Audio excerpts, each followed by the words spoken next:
Welcome. Today we will be talking about how to carry out an assessment of the culture in the target company. Well, first of all, we have to take into consideration that there are two different sources of information.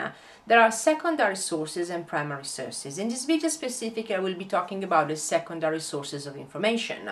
It's like, what are you talking about? I mean, why secondary? Well, secondary is because basically they are based on a high-level assessment, and they are not specifically involving employees that are currently working in the target. Sometimes when you're carrying out a due diligence, you will have to ensure that the secrecy and the secrecy of the deal is going to be protected, and therefore it will not always be possible to talk directly with the employee of the target. Actually, it's going to be extremely unlikely. So does it mean that you don't have to carry out a cultural due diligence? The answer is no, you still can do that. But how do you do that? By using secondary information. So secondary information are, for example, information you can gather from the internet. So for example, you can go on the company website, you can check for press releases, you can look also at information that is being disclosed by newspapers. There can be, for example, national newspapers, there can be, for example, more niche newspaper relating to the specific sector. You can also look at speeches given by the management of the company. So for example, nowadays it's very common for the management to disclose the results of the quarter in a video rather than actually do it as it was in the good old days, just with a press release.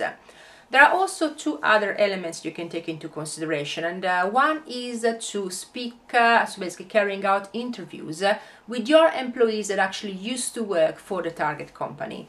And in other cases, you can talk actually with third parties, like for example suppliers, vendors, so people that are dealing with that company but are not directly employed by them. Of course, the two latest opportunities or sources, so talking with your employees that used to work for the target or talking with third parties that are involved with the target, are unlikely to be used if you have to maintain the secrecy of the deal. So it's extremely unlikely that you will do this, because of course it may lead to a breach of the non-disclosure agreement.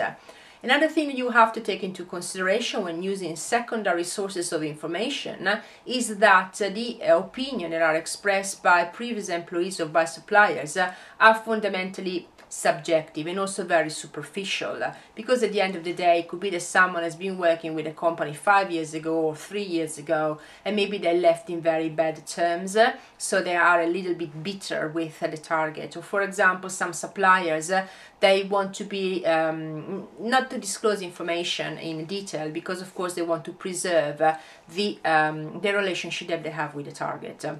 So for example, if the target for is someone that they don't pay, or they pay late, or the management is an absolute pain to deal with, they may actually tell you that everything is hunky-dory for the simple reason that they want to preserve the contracts that they have and the relationship that they have with the target.